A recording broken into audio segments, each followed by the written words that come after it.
What's going on, geeks? You're listening to episode 306 of the Geeks Under Grace podcast. My name is Cody Armour. I'm here with Lj.Lowery. Hello there. And Shelley Nollan. Hello. This week, we're geeking out about a Christian-ish game. I don't know if we're geeking out about this, but there's more Harry Potter on the way. And then Disney Plus news. Lots of it. So let's do it. We'll start with games, as always. LJ, what have you been playing? All right, so I officially finished my Fortnite Battle Pass for this season over the weekend, which I always feel good when I do that because it's like, oh yeah, like I definitely got my money's worth out of there. Yeah. And I got all the Doctor Strange stuff, which is cool. Yo. But more importantly, I did find out that the NDA for the alpha for Multiverses, there was none. So I was able to stream it, and I had a lot of fun playing it again. It is very solid. Like, the more I've spent time with it, like, it's definitely got, like, an extra layer of polish that Nickelodeon All-Star Brawl doesn't have. Like, Nickelodeon still has things I like about it, but this one just feels like it's got a lot of polish. They put a lot of love into the way each character fights, and their voice acting is so funny. Like, they make comments at each other. Like, so Velma comments to Batman. She says, "We'll see who the world's greatest detective really is." And I'm just like, "Oh, that's cute." Yeah. And then Jake the dog, when you fight Tom and Jerry, he's like, "I'm not trying to be a stereotype, but get over here." And then, which is also a Mortal Kombat reference. And I'm just like, yes, like, it is very well written. There's even licensed music in some of the in the levels. Like, if you go to the Batcave, they play some of the Dark Knight music, which is neat. Like, it's just like there's a lot of love there. It looks like it is going to have a battle pass when it does come out, which it's free to play. Super fun though. I posted a highlight on our Instagram actually of I was Tom and Jerry, and the recovery stuff you can do in that game is fantastic. Like, so it does like a long jump and like a double jump, like, and then so as I was recovering, I got a KO. Like, I jumped up to like recover myself from falling, and I got the KO. It was flipping epic. Oh, cool. Yeah, it's a lot of fun. And see, that's the thing is, like, the barrier to entry is already like, well, it's gonna be free to play, you know. Yeah, totally. Which is so there's like no barrier to entry like there is with Nickelodeon, which Nickelodeon started off as a $40 game, and that's a steep price for something like that, I think. But this, it's like, it's already like a cut above that. Cool. Yeah, so it's super fun. I highly recommend people check it out. I think the open beta is coming in July, and whatever the full release looks like, it'll be out. It seems like it'll be out by the end of the year. So, I almost guarantee that we'll be seeing more of that on our Twitch channel and stuff like that, and I'm gonna be playing that some more because it's a lot of fun. So, cool. So yeah, that's kind of what I've been up to in gaming. Awesome. What about you, Shelley? So, I don't know why I keep starting new games, but I keep starting new games that are not actually new, right? It's like I'm kind of going through my backlog a little bit, which is good. Yeah. You should be going through backlog. So, Yep. Not only am I still kind of like playing through, I mean, both Persona 4 Golden and Persona 5 Royal, kind of in different ways. And I am still playing through Death's Door, but I also started Stardew Valley again, which is crazy for me because I'm the type of person who, really loves like the idea and concept of games like Animal Crossing and Stardew Valley and like farming sims. And I know Animal Crossing isn't like a farming sim, but it has this sort of it's that type of genre. It's a type of genre, right? And all those games, like, they always sound so appealing, but then I play them and I'm like, I just get bored and burnt out really, really quickly. But I've been watching some like Stardew Valley videos recently that just kind of like look fun, and I'm just like, maybe I should give it another shot. I already own the game. It's not like I'm paying for more stuff. So like, if anything, it's helping me save money from buying all these other new games that I don't need, right? Yep. So I've been playing it a little bit. I've only been playing it for like a week or so, very intermittently. I think I'm just trying. What I realized is that I'm like, I need to change my mindset when it comes to games like this. where I feel like I always need to be very, very optimal and efficient in everything I do, because you have like a clock, right? It's all works on a schedule, and you have to like be efficient throughout the day, and like and know how to use your energy and your resources, and like who to talk to when and things like that. That game is very particular about energy. Yeah, and so I think before, and with most games, I get really frustrated with that, because it's like, it's supposed to be this really chill game, but then I feel all this pressure that I have to like get everything done in a certain way. But I think just drink lots of soda. Yeah, I think I have to like make myself let go of that sort of stigma or idea that I have to like get everything done in this like perfect, picture perfect way. Yeah. And just kind of let myself be, and just kind of do little farms. Like, I'm just like, I want to have like a little ranch. I want to have like chickens and stuff. I'm not even there yet. I don't even have enough money for that or resources. But all that being said, I am enjoying it more than I did before. At the very least, I don't actually know. I don't remember how much I actually played when I first got it, but I feel like I've already am enjoying it more, just with the different mindset, right? How there's so much to do, and I actually don't need to do everything all at once all the time. I don't need to be perfect. I keep seeing these videos though, like on my YouTube channel or on my feed, saying like, here's what not to do in Stardew Valley, or here's what to do in Stardew Valley, and like here's all the tips and tricks and things. I'm just like, I feel like I need to avoid these videos, because I really just want to play the game how like as naturally and as little pressure as possible, because I feel like once you like throw in all this, oh, you should be doing this, or like, oh, you know, this is the only correct decision in the scenario, then I'm gonna feel bad about how I'm playing. So yeah, you'll be like min-maxing, like, exactly. I don't want to min-max. I just want to chill, right? Because everyone says it's such a chill game, and I was like too focused on that idea and concept. So but anyway, that is a game I'm playing on top of all the other ones. But yeah, Cool. We'll get into gaming news then. LJ. Cool. Yeah, Got so some we weird got ones today. Yeah, so what's funny is I kind of was looking earlier, and I'm kind of like, there's not a lot going on, but we got some fun stuff to talk about today. The first one is the gameplay trailer for Palworld. We caught this one as we were browsing news stuff a bit ago. I've never heard of it before. Yeah. I'm so excited. it's very funny. What this looked like to me was that first, and I love how you could see the difference between the two trailers and how they like up the quality. So the first one almost looked like Fortnite meets like Pokemon to me, like meets like survival games. And then the second one almost looks more like Monster Hunter-ish, you know, like survival stuff, like. But it's Pokemon with guns, and I guess that's Pokemon with guns and survival. Pokemon with guns. Yeah, I mean that. Like they literally look like Pokemon. That should just sell you right off the bat. Pokemon with guns, and one of them has a.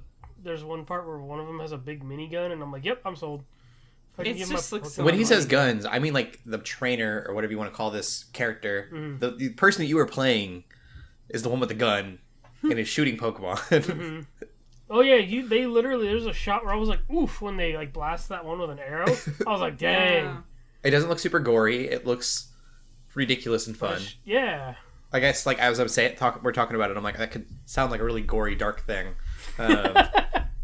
It's more Fortnite-y than that. Yes. It looks like if Pokemon were to include guns, it would probably look like this. It just looks so fun, like and so it's stupid. not like they put Pokemon in Doom. It's very much like shows off. It's like, also, oh yeah, like, you could like put your Palmon to labor, and you can commit crimes, and you can like, I don't know, it just looks so silly. But like, what's crazy to me is that I'm like, okay, the real question is, why does this world look prettier, and I know they're not Pokemon, but the Palmon look more involved into the environment than actual Pokemon games? I'm like, I just can't understand why these indie like studios and people creating these games where it seems so integrated and so pretty and so great, whereas literally the richest media company in the world cannot do that. Like, it blows part of me my thinks mind. that it may be too good to be true. Yeah. Like, I kind of thought the first trailer was actually just a meme. I thought it did not actually exist. The fact that we have a second trailer makes me think, oh gosh, this is real? Like, but now it's like getting my hopes up. So if it's not actually real, I'm going to be really sad. So I think I think it's real, definitely. I think that in my mind, I'm trying to piece together, like, how is this possible for whatever reason. Yeah. I was seeing some of the Pokemon and the way that they were using them, and I feel like maybe Palmon, whatever. They're called Pokemon. They're going to be Pokemon. Know that I'm talking about pals. I feel like that maybe they'll have jobs. So, like, you'll attract a Pokemon to do a specific job in your little settlement that you plow your fields and yeah, you've got a Pokemon that you like attract somehow, and then that one will do that, and then you have to build something to get this other Pokemon to come say hi. Or like that electric Pokemon, probably the only use that it has for the. In the first trailer, there's he's fishing, and he literally throws an electric Pokemon into the pond, and it shocks all the fish. That's terrible. They all float to the top. But that's what I mean, like, the environmental, like, they feel like they live in that world. Like, you can, like, ride them, and you can, like, have them join you. You can give them a gun and shoot with you. I love how... It's just so silly. But I assume that electric Pokemon, that's the only thing it can do is be thrown into a pond, and then... And I love how there's one that, like to basically protects you, and like you can take cover behind it, and I'm like, that is so cool. Like, it's also kind of dark, but it's also like, messed up. Yeah, yeah. Shield. Yeah, literally does the Piccolo like Gohan. PETA was already mad at Pokemon. Just wait till it sees Palworld. Oh yeah. No, but my thing is that like I feel like it all that stuff looks cool. But I feel like it's gonna start off as a very much a survival world where it's gonna be semi-empty, and the only way you're gonna get to that level is like if you have like a server full of people. Like, so I feel like it's gonna be like a Valheim thing where it's like eventually like you'll get there where you have a bunch of stuff built, but like it's just gonna be kind of empty for a while until you get to that certain level. It's fine. All I need is me and Palworld version of Pikachu. We'll be good. Yeah, and that's like that's how a lot of survival games are, where it's just like the more you build up, you start with nothing. I honestly hope it's deeper than just the same old like survival stuff. I really do. But that's kind of I feel like it's just going to be another survival game at the end of the day. Unfortunately, probably you're probably right. Yeah. But survival if it's Pokemon, going to be, listen. If it's going to be online, mods. Let's get some mods. Let's make it really good. Yeah. I am secretly optimistic. Mods really make me want to get like Elden Ring and like God of War on PC, like straight up, like like the Simpsons like stuff that was coming out this week. I was just like, I want to play that. Anyways, this game looks crazy. Yeah, Palworld looks nuts. The second piece of news is very interesting because some of this stuff has already been confirmed too. That PS1 games will come with modern features when that premium subscription comes out. And in particular, one of them is trophies, which Bend Studio, which they created Siphon Filter before like Days Gone and all that. They've confirmed that trophies will be a thing for their game at least. Other rumors and other things are saying that like there's going to be CRT filters. And, that's right. Yeah, I thought that was pretty fun. Yeah, which having played some of those like games that have those, like sometimes it benefits, especially for like sprite-based games. And then some rewind features and things like that. So it's kind of exciting because it seems like there's going to be a little bit more effort put into the emulation this time around. So that's exciting. It makes me look forward to these ports, even though they are probably gonna like not age great. Like it'll still be fun to go back and play some of these. So we're gonna end up seeing more about this premium subscription thing as it gets closer, because I believe it's definitely coming out like June 13th. I believe is whenever it's supposed to drop in North America. So. Yeah, that'll be exciting. And then I think it's coming out to like Europe and other regions before that even. So we'll see how that develops. And then the third piece of news is very interesting. Cody brought this to my attention earlier, and it is a trailer for a game called I, the Inquisitor. Which, when you look at that thumbnail, it's like, oh, the dude's got a cross. Like, even, like, I saw your comment on the notes, it's like Christian themes, like, with quotes. Yeah. But I was like, ooh, like when I saw the thumbnail, the dude had like the cross around his necklace, and then nothing to do with Star Wars. No, yeah, no. That was a good one. But yeah, so like it starts off with these like, talking about like Jesus and the cross and stuff like that, but then it really like turns. it takes massive liberties, like which is like could almost be like blasphemous in some ways. Yeah, well, it even kind of starts like I didn't catch it until I read the thing, but he says something to the effect of like, "It's been this many years since our Lord like broke down the cross," and I was like, "Oh, because he conquered death," but no, they like literally mean that he didn't die on the cross in this world. He like came. It says he came down and unleashed vengeance on all the non-believers. Which, yeah, that is might as well be blasphemous right there. So my thing was like, the more the character speaks in that trailer and stuff, like there's even some supernatural stuff going on there. But my thought was like, oh, it might be like more of like a Crusades thing, in which where they're just like crazy. What was it like? The prayer he says. At the very end was Lord, give us the strength to not forgive those who sin against us. And I was like, what? What? Yeah. Excuse me? I'm still... Anyone who thinks it's hard to not forgive somebody has not been properly wronged. Right. So, yeah, it's like, I'm still fascinated. Apparently it's based off a book you read in the description somewhere? Yes. Yeah, okay. From... I'm not gonna try to say the name. I don't know. I'll have to figure out, find out, what the book franchise is. Looks maybe German. I'm not sure. Yeah, definitely European. One thing I thought was interesting too was it said that it was a next gen only game, and it looks like, to me, graphically, it reminds me a lot of a Plague Tale. Yeah, or even I feel like Plague Tale even looks better. Yeah, like PS3 era. This looks more like Kingdom Come Deliverance. It looks like a very low budget Assassin's Creed almost. Gotcha. Which I mean, hey, that game took liberties too. With its spiritual themes, how the shroud of Christ in that is a piece of Eden. Stuff like that. I'm already picking apart the concepts of this. Yeah. If you have a Jesus that's all power enough that he jumps down from the cross and then unleashes vengeance on all non-believers, he didn't do a great, there should have been I don't know, 100 of them, maybe. No, there have been 10,000 people that he saved. Yeah. And out of those 10,000 people, the rest of this game takes place. That instantly contradicts everything all his teachings and everything. Well, that too, yeah, obviously. Yeah. But if he unleashes vengeance, did he not do a good job? Right, what? Yeah.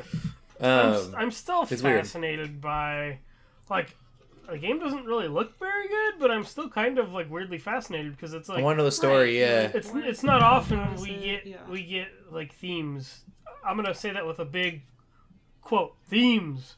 I'm doing air quotes. Yes, take that word with a very big grain of salt, but I'm still fascinated that it does have that stuff and see what it does with it, and obviously it's straight up out there. My curiosity would be the similarities between the Inquisitors and the Crusades, like you were talking about. Yes, and I feel like that's where it might lean. The Crusaders had a proper Jesus. They were in our real world, and they still weren't great. Yes. It's almost I don't know, either way, they were going to not be awesome people. I think that's really interesting. I don't know. I kind of hope they dig deeper into that of people are going to be people no matter what kind of thing. But the fact that it's also based on a work of fiction, it's based on some kind of property already, I have no idea. It could still mean something, but so far I'm nah, don't. Yeah. I guess with us talking about this trailer, I want to tell people it's going to be obvious instantly, but it's don't look at this and go, oh my gosh, that sounds cool. Right. Kind of like we did, and then we're oh. Yeah, watch the trailer and go. Yeah. Yes, tread lightly. A morbid curiosity, I guess. Is the way that I would look at it. That's a perfect word for it. Morbid curiosity. Yeah. Anyway, that was a little bit of fun in gaming news this week, but we can move on now. Cool. We'll get into the movies then. Shelley, we'll start with you. Sure. I didn't watch any new movies, but I watched Encanto again. And it's like it feels even better the second time than the first time somehow. And I don't know. I really like it. It's a really good movie. I don't even know what more to say about it, but it's like I guess if anything, whatever I said originally about it, praising it, it just kind of solidified even more. And I'm not like crazy for thinking like, oh yeah, this is a really good movie. I'm still have questions about the end, but like I'm just kind of let it go, I suppose. Let it go. Wrong movie. Sorry. Can't hold it back anymore. Yeah, but yeah, and like I just feel like people might get mad at me, but I honestly feel like the first song that introduces the Madrigals, I honestly like it a little better than We Don't Talk About Bruno. I still like We Don't Talk About Bruno or like Surface Pressure. I actually like Surface Pressure now a little bit more than I did the first time. But everyone's like, oh, it's the best song ever. I'm just like, I mean, I like it, but I don't know why. I think I just really like the first song. I just think it's so fun, and it's so like, I think it's weird because I've never watched Hamilton or really listened to Hamilton music, but I was watching with some friends, and they're just like, yeah, this first song is the most Lin-Manuel Miranda song out of all of them. And I'm just like, oh. I still feel like I need to just end up watching Hamilton. Like, it's one of those things where I'm like, I've heard about it, and it's like, I already know what it's probably going to be, but... No, exactly. I feel like I would like it if I did. There was an era in which everyone my age was singing it. Like, that was kind of when it first became really big. Mm-hmm. And then a year or so passes, and then my parents are singing all the time. And then now cue this year, which is, like, way later, right? Yeah. My sister's singing it all the time now. And I'm just like, oh, gosh, okay. Maybe I've waited long enough. Maybe I should succumb to Lin-Manuel Miranda and watch it. On the Disney Plus, because I know they have that version. So, because that was the big thing, right? I was like, I love musicals. So when Hamilton was first a thing, I was like, oh, that'd be fun to watch and see. But it's like, oh, I definitely am not about to buy tickets, super duper expensive tickets to go see it. I'll wait until it's like, adapted somehow. And now it is, and so I don't really have any excuse. Even then for the show, I'm sure you're like, oh, like everybody's talking about it right now, so I don't need to watch it, kind of a thing. Like. Yeah, but I don't know why I'm talking about. I didn't mean to talk about Hamilton so much as. I mean, it connects, but it really is the Lin-Manuel Miranda. He is a kind of a powerhouse, like it or not. He is a powerhouse. But Encanto is really good. So wholesome. But yeah. Cool. What about you, LJ? Yeah, so I didn't. So I'll get the. First one out of the way. I started watching The Batman again because I got my 4K Steelbook in today or over the weekend. And I'm appreciating it more than I did the first time. Like, I don't know. I mean, I only watched like half of it, but it's just one of those things where it's like when I first watched it, I'm like, okay, that was kind of long and it was still like really good, but I'm like, do I actually like it or not? Like, is it actually like a good movie? I still really liked it a lot, but now I'm like, ooh, like I'm learning to appreciate it more the second time around, and I feel like, I don't know if it was because the movie theater, or if it's just like the 4K version or what, but I feel like I can really see a lot more detail now, like this time around. Oh, that's cool. Like, I just feel like there's, I don't know, maybe just because it's a more vivid picture, and like, I don't know, like I just feel like I'm able to like catch it and appreciate it's such an artsy movie, like just the set pieces, and it's such a noir movie. Like I've been able to like appreciate the visual aspect of it a lot more than I did before, I think. So that's good. It's good. Been good to watch it again. I'm thinking about writing a Bible study on it, which I know Cody already had some ideas kicking around before. But then I'm like, the more I think about it, I'm like, yeah, that sounds like a good Bible study. I think. Yes. Yeah. I'm so excited. Yeah, I'm thinking about doing it. So I need to watch the second half of the movie because it's fun how he starts off with a lot of reckless abandon. Like he just does not care. But there are little things over the movie that just kind of like you can start to like see that you don't know if he's listening to the things that people are saying or what's happening, but there are hints there, that like, oh, like there's, things are about to change, like. Which I really when he says he's going to do a Bible study, by the way, for those who don't know, yes. geeksgrace.com/Bible study. Yes. We've got a bunch of them. It's been a little while. Yeah. But they're basically Bible studies based off of blockbuster movies. So you can go with your Bible study group if you have one. If not, you can do them alone. But watch the movie and then do a study off of it. Yes. They're super cool. Yeah. And I'm really excited that we're going to get another study because they're fun.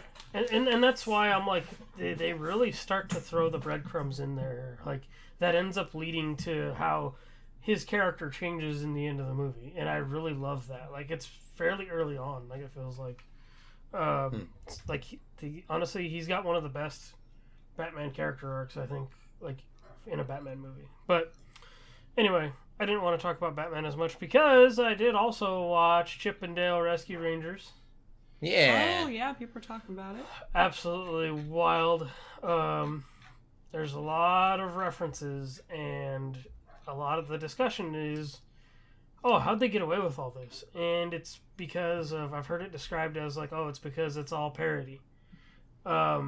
Which is, I think, a perfect description, because there are even certain cameos, it's like they change enough to where it's like, yeah, they're not going to get busted. You know, like, they go beyond Disney. It's free to watch on Disney Plus. So, oh, is it really? Yes. I didn't know that. Yeah.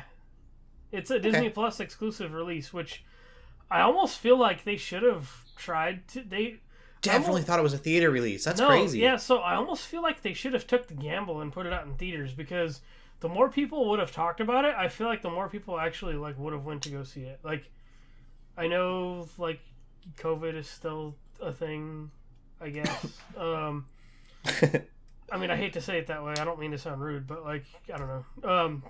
But yeah, like, it's just one of those things where it's like theaters are like, you know, pretty much back in full swing. But it's like, I feel like they should have taken a gamble on it, because if it didn't do great opening weekend, people would have seen it and went, oh my gosh, you have to go see all this and this and this. And then people would have went the second weekend too, and would have been like, I feel like it still one had a bit of a Wreck-It Ralph.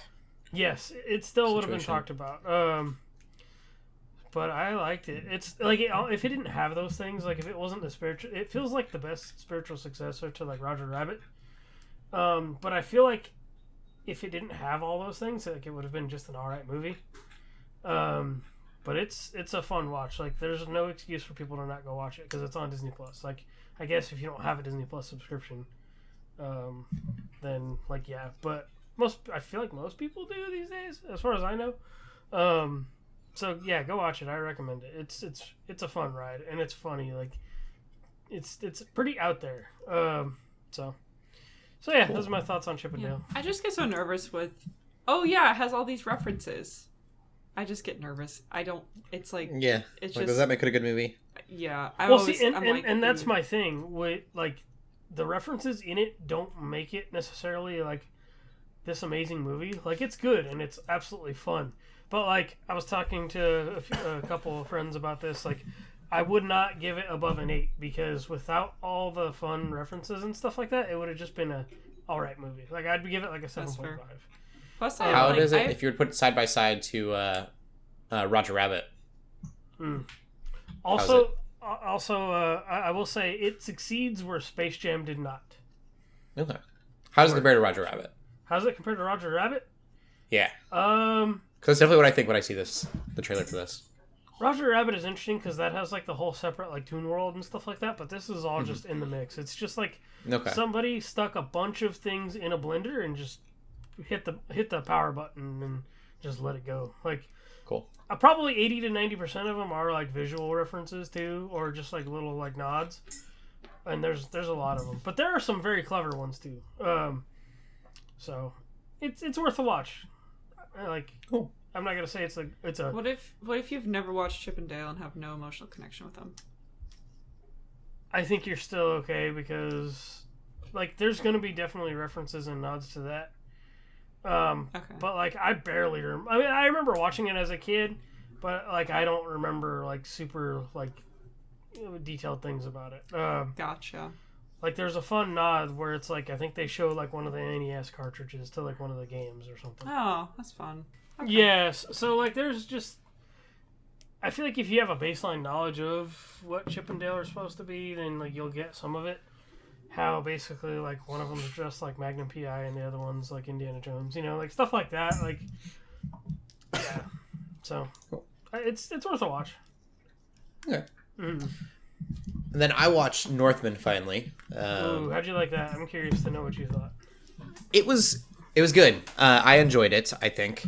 I think I kept comparing it to Green Knight, and so I couldn't stand Green Knight, Mm. and I don't know if that just made it so much more enjoyable. The reason I did that is they're both very artistic, in their storytelling and their shots. The way that the sound that director plays. does a lot of independent movies. It's the director that did The Witch, The Lighthouse, Yes. which are very niche movies, and so Mm-hmm. I knew this one was going to be too. I had a feeling, some of the things that I'd read that said that it delved a little bit more into Hollywood action. Yes, And there are scenes that he does amazingly. and they got As big far actors as like in the there, action, too. I'm like, whoever's doing the choreography, get him for like some bigger movies because that was really cool. But for most of the movie, the Viking, I can't remember his name. You really don't. I mean, he's like high on Berserker Brew for most of it. Oh wow! So everything is just really, really weird. Okay. Like he does certain things, and you go, "Oh, he's high, got it." That's weird. Yeah, and so because of that, you can get like there are things that'll happen in it that you're like, "Oh, is this actually happening or is this not?" Huh. Which is I don't know, it's cool. It allowed them to like do some really cool visual things while still being grounded in this like epic and almost a little bit of, like it was almost realistic in a lot of ways. Nice. I thought it was really weird, but cool. The hair was not like the shaved sides, you know, the big ponytail Right. mohawk things that like Viking shows have now, which are, I don't think are historically accurate. I think that's like a Hollywood thing. Yeah. And so foregoing that, I was like, all right, that's cool. But yeah, story is good. I didn't love the ending, but I don't think that it was a bad ending. It was just not what like I wanted kind of thing. Right. It was very like poetic and yeah, a lot of the themes in the entire movie were poetic. It kept doing this thing too, which I really liked, was the twists in it were kind of like almost like anti-twist to what you would like expect or want. Okay. So it wouldn't be like a crazy twist. It would just be like, I was like, oh, that's not like what I thought this would the road we would go down. That's cool. Like, okay, yeah. It wasn't like they weren't twists you expected. Yeah, they weren't like these mind-blowing things that would happen, but it was like, oh, I guess that makes sense, doesn't it? That's cool. Yeah. So I really had fun with that. But I don't know. I would say if you're really into like really artsy movies, which I'm not, but like that's definitely the kind of the route that they went. If you are, then you'll like it. But if you're looking for more Vikings or like Last Kingdom or anything, that's not what this is, and you're probably not going to enjoy it for that. Right. I think you almost have to have an appreciation for like Shakespeare to like this. So Yeah, it sounds like they're trying to go off of like more like old like poem style, like Yeah. poetic stories, like Beowulf and stuff like that. it's a very close knit, story. There's not a lot of there's some epic fight scenes, but it's not like an epic battle. It's like it takes place in a village, and that's it. It's very personal to the character. So I don't know. It's cool. It does make me really want the Last Kingdom movie. I'm really excited for that because I kind of want just a big Hollywood epic. But if you're looking for something more artsy and independent, this is the way to go. And way better than The Green Knight by so much. Movie was Good. so bored with The Green Knight. That movie was not advertised the way it should have been. I looked at IGN's reviews I looked at IGN's review for this, and they I think it gave it a 7 or an 8, and I was like, oh cool. I bet they gave Green Knight a really bad review, and it got like 7 or 8. I can't remember. They were both really similar, and I was like, okay. Wow. Okay. Well. Yeah, which The Green Knight is very mixed. Like some people loved that movie, and then some Yeah, people are like, people are all about it. Just like, oh, this is awful. I had brought friends, and it was my recommendation, and I was like, we can leave if you guys want. Like I felt bad keeping them there. It felt like a hostage situation. I was not. It's not a good popcorn flick. Nope. It was very cerebral, and I was not. It's not what I was at the movies for. But anyways, we can move on to the movie news. Go ahead, Shelley. Sweet. We don't actually have a lot of movie news. We don't have a lot of movie lots of gaming today. The news that we do have is very kind of like maybe a little up in the air, right? So, one is Wingardium Leviosa. One I would say is just bad news. One is just straight up bad news. As a Harry Potter fan, as a human being, this is bad news, I think. As a human being. Well, okay, basically, let me give you some context. So, the CEO of Warner Bros. Wants to meet with J.K. Rowling to discuss more Harry Potter content. They want to make more Harry Potter stuff. They want it to be HBO Max exclusive, potentially. They want to keep milking that really, really expensive cow / beat it to death. It's like it's the mix of them, right? It's both milking the horse, but also it's a cash cow being the horse that's already dead, but also trying to milk from it. And a dead horse at the same time. That's what I'm trying. I'm getting a mix up. You know exactly what I'm talking about. I hope. Yes. It's so off base. Like, oh.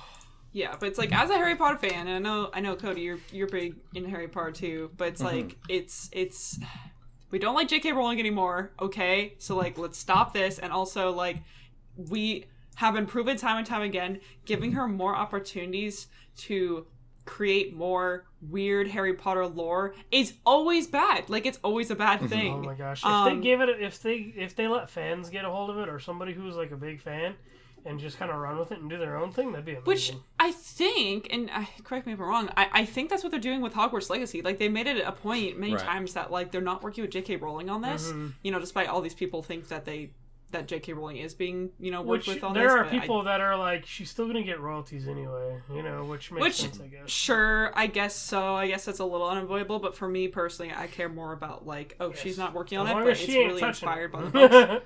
Then that's really, really exciting to me, personally. I'm still bitter about Broomstick League, but... Yeah, it's like, I like the books, I like the original movies. These new movies, not so much. The first time Fantastic Beasts wasn't bad.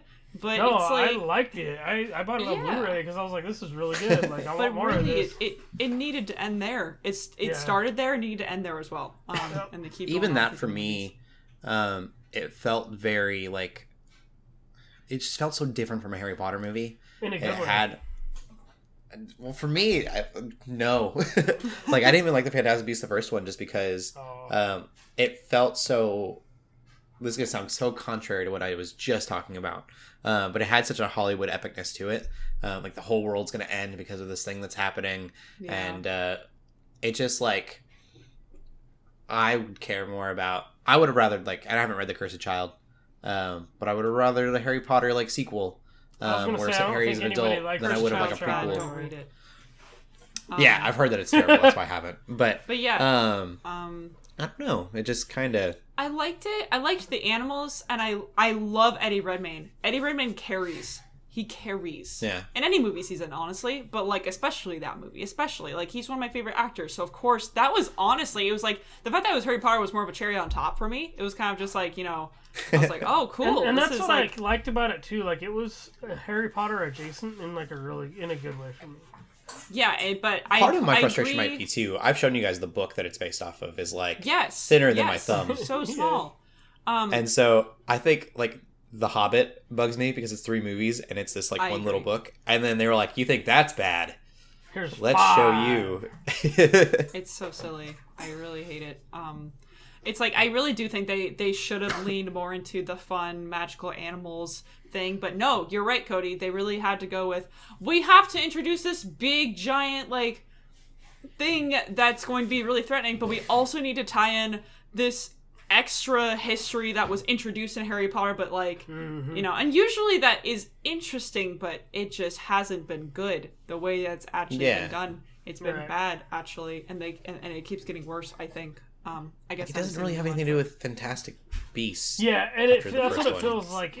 Instead of being adjacent, like I felt like it was in the first movie, now it's It's like Harry Potter by way of Fantastic Beasts. Like, it's like it's like I should have fought like a dragon in the first movie. and then it would have been like this dragon came out and was in front of like the Muggles for some reason, and it was like, whoa, hey, we better get this professional it would have been a guy. threat, but it wouldn't have been like a world-ending threat. It would have been like we have to take care of this because obviously we can't have Muggles like seeing this, but like it's still cool and it ties back into the whole Fantastic Beasts thing. It's like I genuinely really like Newt as a character. The only problem is by at least the part of the first movie and all of the second movie, they like loop him into all this extra stuff for no reason. They're just like, oh, Newt, you have to be part of the plot because you're the main character, but it doesn't make sense for him to because they've established so many times that he's not actually like a very good like wizard when it comes to like spells and stuff. Like, and that's he's what I was passionate trying about to the say. beasts. Like, he's just like the connecting thread to it all, where it's like, it's so. It almost would have been cool if they would have gone with a character. Yeah. And maybe they'll look into this, but like if it was character focused with different characters, so we would have got just a movie of Newt Scamander. And then just gotten a movie about Dumbledore as a kid, I probably would have been like, whoa, that's cool. We'll get like, a younger Dumbledore. Yeah, a little bit more disconnected and made more sense. That could have been fine. Yeah. That could have been fine. But I think we can all come to a consensus that this is a bad idea. Yeah. I think Harry Potter fans and not Harry Potter fans alike are kind of like, okay, J.K. Rowling, you need to stop. You've made enough money on this. You've made enough just ridiculous ideas, and the next thing that comes out of your mouth is going to actually ruin the franchise. Unfortunately, probably. So somebody lock all her social media accounts and like throw. Yeah. Oh my god. Unless you give me Kaiju and Mechs. Talking. That's what we need, honestly. Okay, fine. Here's the one thing I would be okay with, but she's never gonna do it because she's not gonna do it. But if we got instead of like a Harry Potter in the past, but like, you know, and like stuff in the past. The future. The future. Give me like magic Harry sci-fi. Potter 3000. Yeah, give me like steampunk. Magic or, like, tech. beyond. Oh, they put their wands in a gun and it's just like a laser. Like, I don't know. I think that could be interesting, but I don't think she would ever consider that. I almost picture that like Warhammer. Yeah, that's the Fantastic Beast I want. Giant kaiju, fictional like magic creature, and Newt's like, man, I don't know why Newt would be there, but because he has to get dragged along with the plot. That's how it works. Yeah. He gets thrown magically into the future. Give me that. I'll watch that movie. Yeah, that's all. Let's get crazy. But anyway, that's kind of unfortunate news. We also have some more, like, I actually don't know if it's good news either. It's kind of interesting news. Basically, the chairman of Sony wants he expresses his hope, his love for the main trio of the MCU Spider-Man movies. I'm so sorry, I don't remember all their actors' names. / I know Zendaya and I know Tom Holland, but I don't remember the other one's name, and I feel really bad about that. But just sort of, he like extends his love and says like, you know, oh, I'm really excited. I really hope that we can get another movie with them or like another thing with them. But what's kind of interesting about that is that like we literally actually haven't heard anything like from the actors or from Disney. Nervous. And it's like, I feel like they have to, right? It's gonna happen because at least the way that the last Spider-Man movie ended, you know, and they always do this, right? It's not a spoiler to say that. They always leave it like we have to continue from this point on in the future. Yeah. That's how movies. That's how all movies work. It still feels like they all, wanted to be done for now, but also like left it open. Exactly. So, I am interested to see like, I guess when that gets announced. I feel like it is going to be a when rather than an if. It is interesting. You would think, especially after a movie as big as No Way Home, that the actors, if they had signed up again to go to another movie, like they probably would have said so, unless they really, really, really, you know, maybe they have, unless they're really, really on lock on Disney. But even then, it's Tom Holland, right? So like he probably would have accidentally revealed something. I think he said he's taking a break from acting too, right? Didn't he say that? Oh, I didn't catch that. I know a few others have said that recently too, so I could be mixing it up. Cumberbatch did too. And to be fair, like, I know Zendaya, she's always going to be busy doing stuff. She got Euphoria, that probably is making another season. Yeah. So, like, and Ned's actor, I don't know what he's doing, but I'm sure he's doing other stuff. But so, like, really, I don't know. It's just an interesting sort of thing that we included in the news because it was interesting, but it's like, I don't actually know if it's necessarily a good or bad thing because it is kind of like we don't have any definitive It sounds like an unspoken conclusions here, but Sony, yeah. But it's I mean, it's good. If anything, I do think it's good that Sony is supportive of this because I know Sony is so like, well, we have Spider-Man. We want to own Spider-Man too. But they're gonna make a bunch of more movies all... off of villains that don't make sense or don't even need a movie. Oh my gosh. Yeah. What a disappointment. So well, sad. It gets even worse. There's like other ones that are supposed to come out too, and I'm like, we don't need this. Yep. I know, but that is Kraven all of the our, Hunter. Yeah, that's all of our movie news though. So cool. All right, we'll get into TV then. I watched Love, Death, and Robots. I think we got 3 episodes in. Is that new season out? Yep. Yes. Gotcha. Yeah, so I'm watching season 3. I love on Netflix the way that it was on my app. It was all the episodes, and you could choose one like in the scrolling. Yeah. Because they were like, we literally don't care where you start. Because we don't want to mess with the order again. Yeah. So I watched the Night of the Mini Dead. 3 robots, and then the other one that's in the trailer with the giant crab thing. The robot one, 3 robots, was my favorite so far. That's the sequel one that was from the first season. Writing is hilarious. This one was a little dark. I guess the last one was dark too, but like it was talking about like it was a commentary on humanity and how bad humanity I think the is. first one kind of was too, huh? Yeah, I maybe need to go rewatch the first one. I remember all the funny stuff. It was more like from the first one. hey, like this is weird, you know, like because yeah, this like makes fun of everybody, which was great. They like have rednecks. They kind of like look at the apocalypse from the redneck perspective, and then they go to this private. It's like an oil rig where all of the social media people ended up like trying to survive the apocalypse there. And so they just kind of like they make fun of everybody. Yeah, it's really funny, but it's also like kind of sad. The Mini Dead was like a 7-minute long thing. It was just kind of cool. And then the other one was the crab one. I wish I knew the name of it. And that was probably the best one so far. Again, very dark.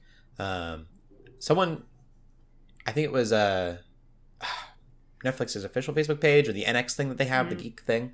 They said this like entire season is focused really like a lot on the violence, and so it kind of is. It's like almost kind of gory and violent this season so far, and so that one there's a lot of twists and turns, but it's also like it's just a very violent episode. But the twists are really good. It's really good writing in that one. Not my favorite animation style yet, but it was cool. I'm more excited for some of the other episodes. There's a bear one that looks awesome, and then there was one that's got like photorealistic. It was in the trailer with the they come out of the water. Really excited for that episode. So I remember. I'll keep watching. Some of them are 7 minutes long. Some of them are 15 minutes long. Super easy to digest. So yeah, cool. Shelley, what have you been watching? So I'm still watching Kaguya-sama Love is War. We finished season 2 and now we're on season 3, and oh my gosh, this finale was for season 2 was so funny. Man, this show is just so clever. Like I can't get over how clever it is, and also so wholesome. Like I remember like the first season when I think about the first season, I'm like, yeah, it was just really funny, and like it really like took this trope to the next level. Season 2 was like, yes, they kept like doing that shtick, and it's a funny shtick. It's a good shtick, but they added more of these sort of like layers of inside jokes, which I've never watched Arrested Development, but anytime anyone tells me about Arrested Development and why it's so good, they always say it's because it's like these layers and layers of like inside jokes, and I'm like, wow, this is the like same inside experience. jokes and like awkwardness, like straight up like.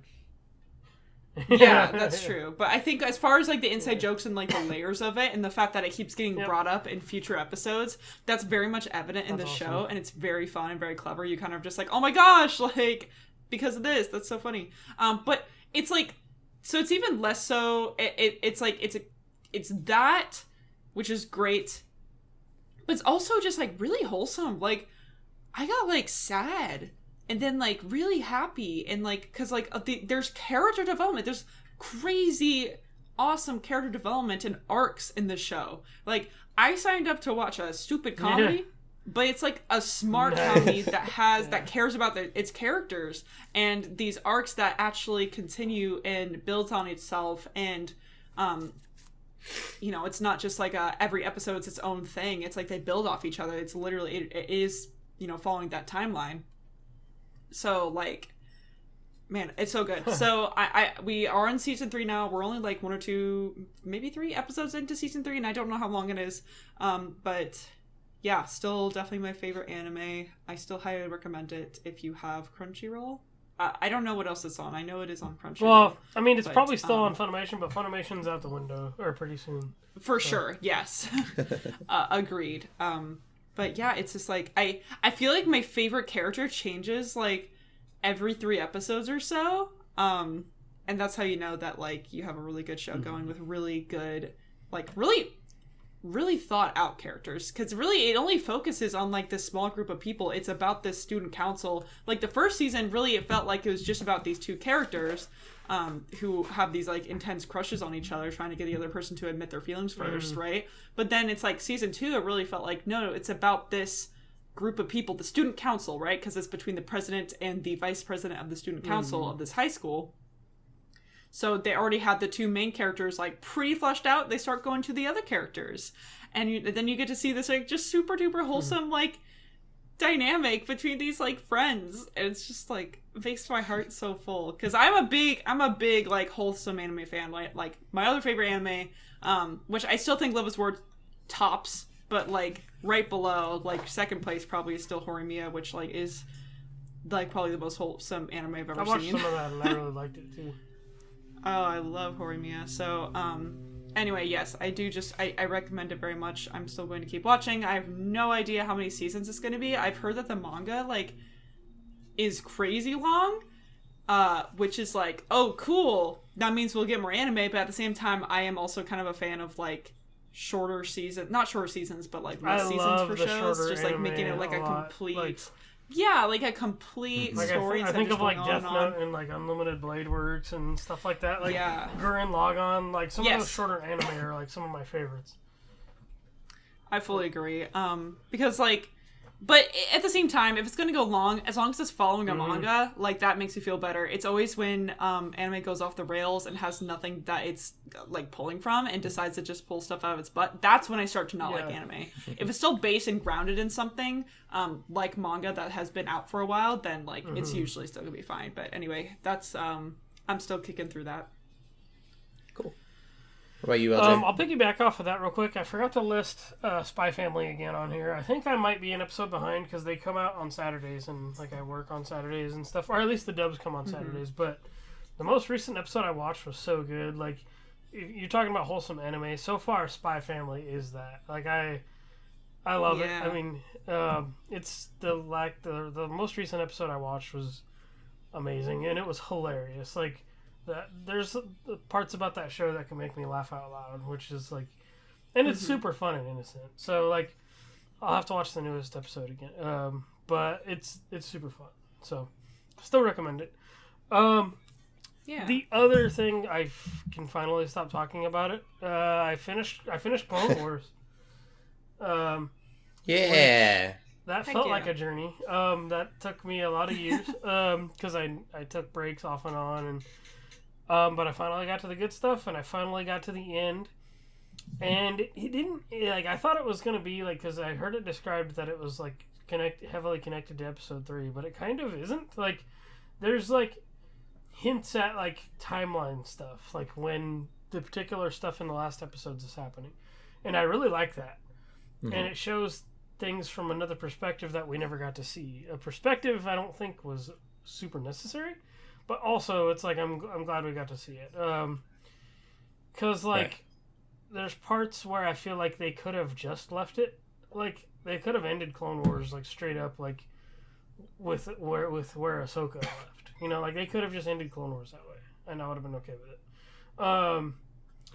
I mean, there was other stuff later, which a lot of the stuff that they mentioned and they kind of like started in season 6, I feel like got wrapped up in season 7, which I'm glad. You know, like, you know, there's things for like why Rex is. I mean, Rebels has been out for a while, but there's characters that show up in Rebels that like we probably didn't have a good explanation for at the time, and then in season 7 we get a good explanation of that. So,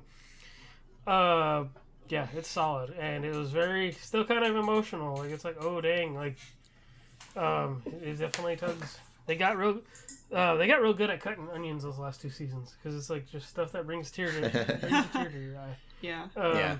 I never really watched Clone Wars, but I did watch the last like 2 or 3 episodes of the final season just because like all my friends were watching it, and so I decided to watch it with them. And I'm just like, wow, this is really good. And this is really cool. Like I don't even know these characters that well. Filler, and I was like, wow. So half the final season was a Bad Batch ad, or was a Bad Batch pilot, and then there was stuff with Ahsoka that I was like, why do we need this? But I guess it also explained other things, or I guess it led to other things. I like the Ahsoka stuff.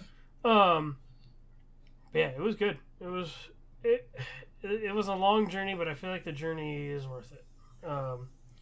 So I barely remember the first 3 seasons anymore, but the stuff I do remember is like, you know, it'll be with me for a while. Like season 4 and onward is like the best Clone Wars. So yeah, cool. I'm gonna take a break right now, but eventually I'll get to Bad Batch, and eventually I'll restart Rebels again. But I'm good right now. I liked Bad Batch. I've ate plenty, and I'm full right now. So I'll move on to something else for a bit. So yeah, that's what I've been watching. Cool. Well, we've got a lot of news coming out of Disney Plus. The first thing, I guess, is a smaller piece. Is since we're talking about Star Wars, Obi-Wan will be coming out next week. Oh my Friday. God. This week, Friday. Really? Yeah, 2 days. No way.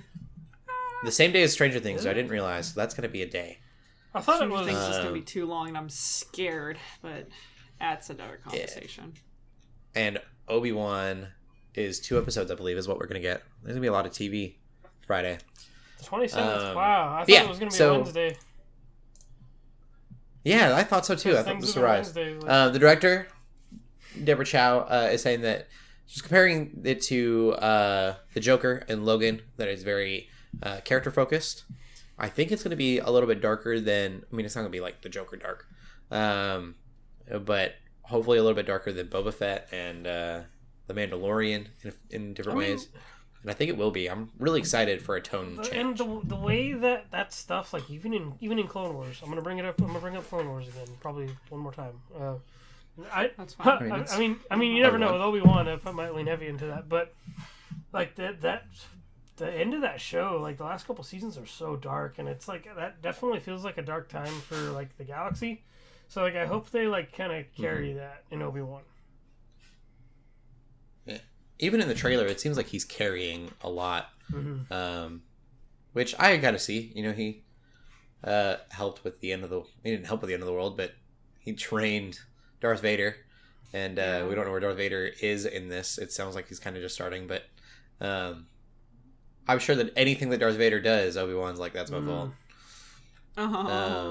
Yeah. So we'll. I don't know. I'm really, really interested. Plus, you know, he's having to like run for his life. People are trying to kill him. I don't know. I'm really curious about the show. I'm really excited. I hope that the tone change is a good one, because I think it's much needed. We need something different in the Star Wars world that's good and not a negative change. Hopefully they can't. It's not just a one-trick pony kind of thing. We'll see. I'm excited. I think that if this is good, then my excitement for Ahsoka will. I'm even more excited for Ahsoka because I watched Clone Wars than I was before. Like now, I need to watch. Right now, I just figured it'll be Mandalorian, but with Ahsoka, I think that this could change my opinion on that. Make me a little bit more interested. We'll see. I'm sure, though, seeing Clone Wars, Ahsoka... And then Ahsoka is going to be going after Thrawn, which apparently I think Thrawn might have been in Rebels, too. So there's a lot in Rebels that they still have to touch on, too.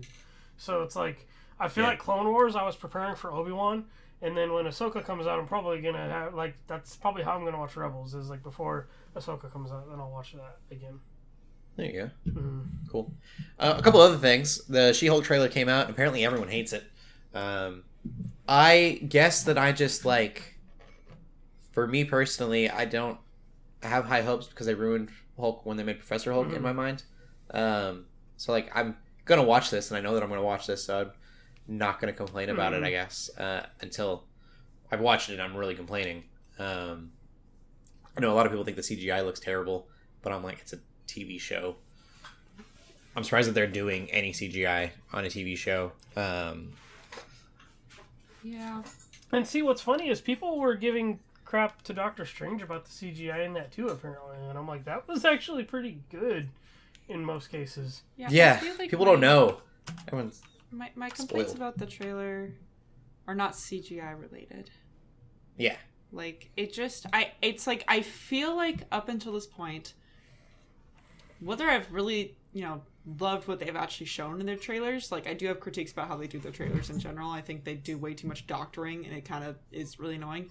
But at the very least, what they do is they, present the feeling of what needs to like what that movie or show is going to be through the trailer. Like, I mean, Doctor Strange, we could argue maybe not, but at least with most of these movies, you kind of get the idea of like, oh, this is kind of how you're going to feel watching this. We're not going to show you everything. In fact, we're barely going to show you anything that's going to make it to the actual show movie, but we want to show off a feeling. I think like Moon Knight, like the trailer for Moon Knight was a good example.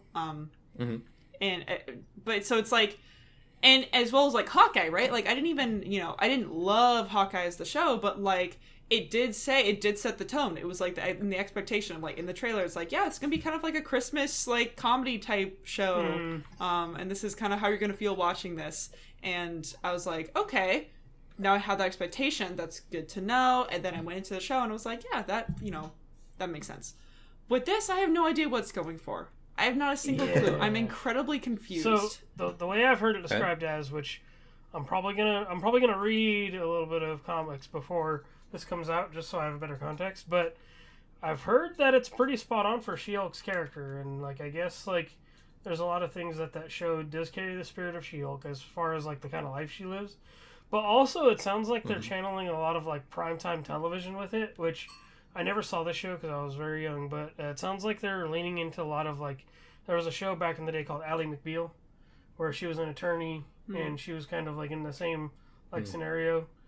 So it sounds like it's going to be very much inspired by like that show Ally McBeal, and there's the sexual like stuff is a thing apparently in that show too. So it's just like it feels like they're also leaning into She-Hulk's character, but also like it seems like they're trying to like channel this particular style of show that like was around before already. So it's like if they do it like well, like okay, I definitely feel like for me it's definitely gonna feel more of like a not like a sitcom, but like a primetime comedy television show rather than the serious thing. Interesting. Okay. That makes a lot of sense though. I just didn't catch that because I don't watch those shows ever. And that's so the that's thing why too, I was like, I have no idea what this is going for. I had to, and I think she's supposed to break the fourth wall a lot in the comics, and we didn't see any of that. I'm surprised in the trailer. You would think that would be the first thing that they would. But yeah, like so she's known for breaking the fourth wall, like even before Deadpool started doing that. Like, yeah, really? So it seems like they have ideas for the show, but I don't think. I feel like. This is another situation where I feel like people are going to have hugely high expectations and Marvel's not going to deliver, but that's also because Marvel's bad at tempering expectations, I think. So...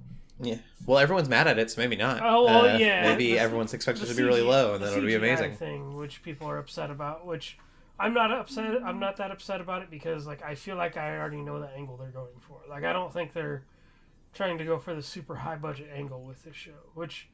It is kind of, but it's like with Marvel, like we come to expect those things, and when they don't happen, then that's when people get upset. Yeah, I mean, Professor Hulk looks a lot like he did in the movie. True. It's that, but it's like, I mean, there's a good point. I mean, a lot of CGI continues to, a lot of shows that continue to work on the CGI up until like it releases. really.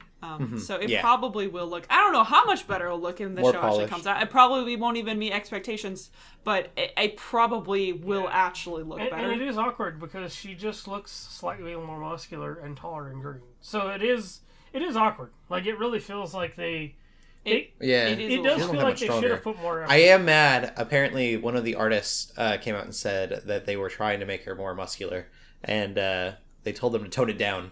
And I'm like, dang. Maybe they're I wish she made afraid. her more muscular. Maybe they're afraid of something that they probably don't need to be afraid of. I don't know. Like, I think they're being well, sexist. yeah, that too. And I think there was a lot of people out there that like even the Last of Us thing.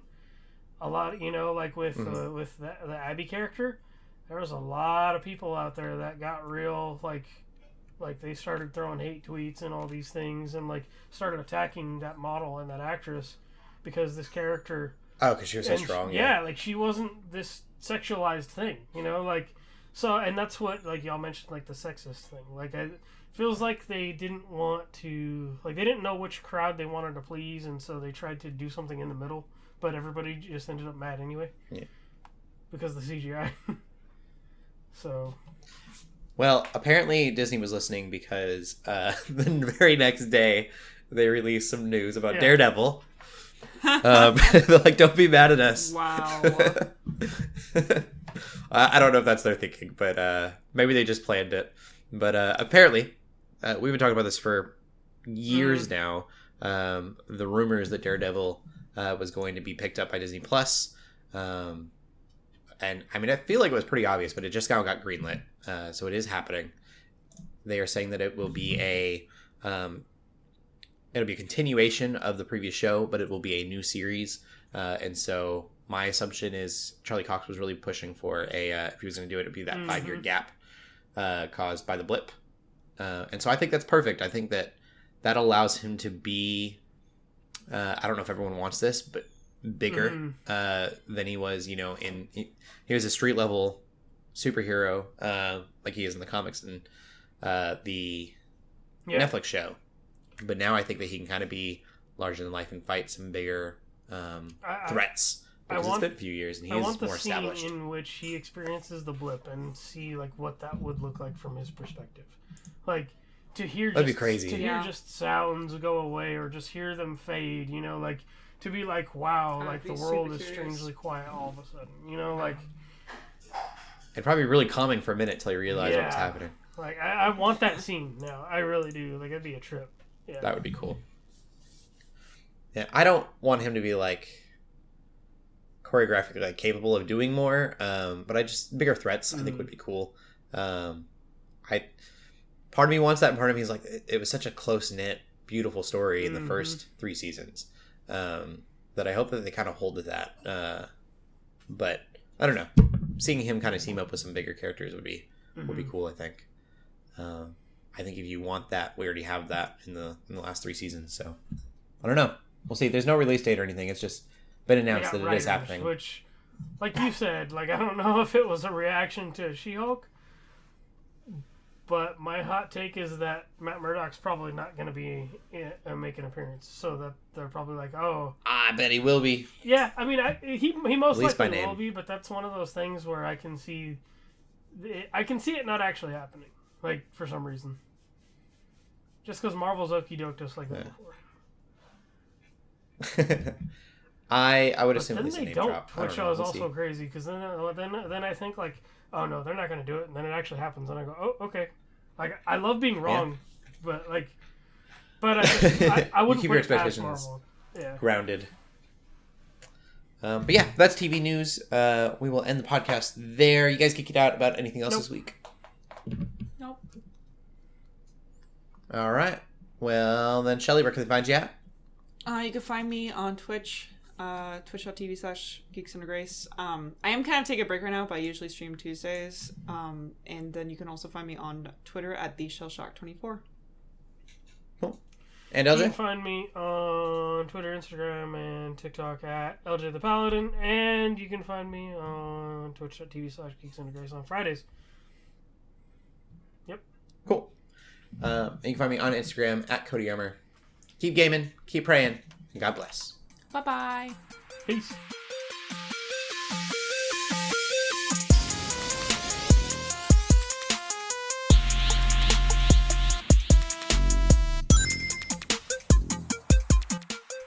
We hope you enjoyed this episode of the Geeks Under Grace podcast. We love hearing from you, so feel free to ask us questions or just comment on the show by using the hashtag GUGcast on Twitter, or by joining the GUGcast questions channel in the Geeks Under Grace Discord. If you like this episode, consider leaving a review or rating of our show on your favorite podcast app. If you want even more Geeks Under Grace, you can always go to geeksundergrace.com. We love you all so much, so thank you for listening.